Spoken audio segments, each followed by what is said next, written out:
Ali, c'est toi? C'est moi, Donald Trump, l'homme le plus puissant du monde. Écoute-moi bien, mon petit. Si tu arrêtes pas tout de suite l'enrichissement de l'uranium, je vais t'envoyer un missile avec Amazon livraison rapide. Tu as compris ou pas? Donald Trump. Je connais pas. Ah, si, attends, oui, c'est bon, je te remets. C'est toi le gros bouffon qui ressemble à une autruche sans bec, c'est ça? T'as dit quoi? Tu m'as dit bouffon. Redis-moi encore bouffon et j'appuie sur le bouton rouge. Bon, il veut quoi le bouffon? J'ai pas la journée. Motherfucker. Il a encore 10 bouffons. Écoute-moi bien le bédouin. J'ai des porte-avions. Des avions de chasse, motherfucker, et plein de missiles juste à côté. T'arrêtes l'enrichissement de l'uranium tout de suite ou je t'explose ta gueule. Attends 2 secondes, bouffon.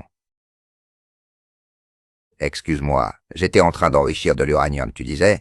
Motherfucker, tu sais à qui tu parles. Nicolas Maduro, c'est moi qui l'ai kidnappé. Et bientôt, je vais prendre le Groenland. Et maintenant, je vais détruire ton pays, motherfucker. Je te laisse une dernière chance. T'abuses trop des Big Mac, espèce de bouffon. Tu veux attaquer, alors viens. J'ai plus de martyrs que t'as de followers. Viens, je t'attends, bouffon. Les États-Unis ont déployé une énorme force militaire au Moyen-Orient pour forcer l'Iran à accepter un accord nucléaire strict, à savoir arrêter l'enrichissement d'uranium et accepter des inspections totales de leurs sites. Donald Trump pensait que l'Iran capitulerait vite face à cette démonstration de force, mais il n'en est rien. Non seulement l'Iran ne plie pas, mais il semble se préparer à la guerre. Il renforce ses défenses et fait bien comprendre aux États-Unis que le mot capitulation ne fait pas partie de son vocabulaire. Donald Trump était convaincu que tous les pays le craignaient, et il se rend compte un peu tard qu'il a parié sur le mauvais cheval en pensant impressionner l'Iran avec toute l'armada qu'il a déployée dans la région, et il se retrouve dans une impasse face à la détermination de Téhéran. Alors, il est dos au mur. Attaquer l'Iran, c'est le risque d'une guerre très longue, car l'Iran est militairement très robuste et sa position géographique est stratégique. Il peut bloquer le détroit d'Ormuz, par où transite 20% du pétrole mondial, ce qui causerait une explosion des prix du baril et des répercussions économiques globales,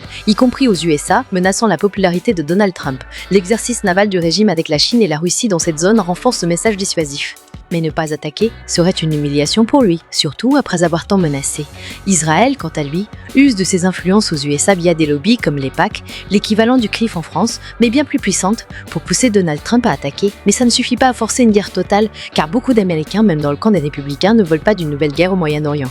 Donc le problème pour les États-Unis, c'est que l'Iran a une arme très puissante. Comme je l'ai rappelé tout à l'heure, il peut bloquer le détroit d'Ormuz, ce qui ferait exploser les prix de l'essence dans le monde entier. Mais en plus de ça, le régime fabrique ses propres armes, comme des drones ou des missiles anti-navires très efficaces.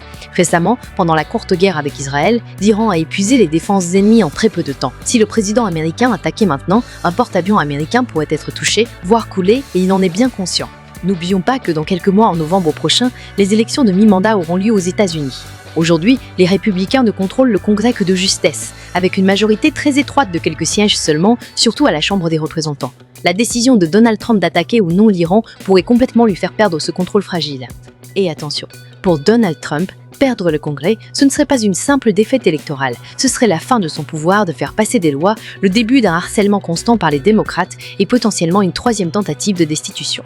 Si les démocrates reprenaient le contrôle du Congrès, ils pourraient par exemple mener une enquête musclée sur les liens entre Epstein et lui, ce qu'ils ne peuvent pas faire aujourd'hui en raison de leur statut minoritaire. Et quelque chose me dit que monsieur préférerait éviter ce genre de scénario. Voilà pourquoi Donald Trump est coincé. Il a envoyé ses troupes pour faire peur, mais l'Iran ne se laisse pas impressionner. Israël pousse pour la guerre, mais attaquer risque de tout faire dégénérer, guerre longue, prix exorbitant du pétrole, mort américain, économie mondiale en crise.